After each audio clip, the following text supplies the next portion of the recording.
yanacak kafan gençken. Olacak şey bazen depresyon ve kısmet. Ve de kaygıya saplanmış herkesin zor.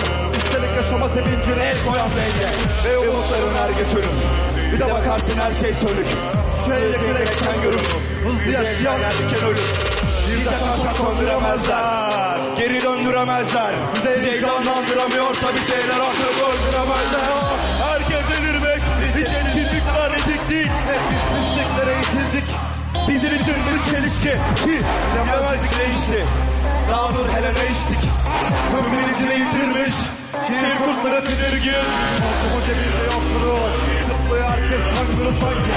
Bu ülke hata mısın? Bir de kafamıza bastırır ama yine yok. Bu hayatın heyecanı. Bu hayatın heyecanı. Bu hayatın heyecanı yok. Yok. Korkumu cebinde yok kuruş. Zıplıyor herkes kanguru sanki. Bu ülke hata mısın?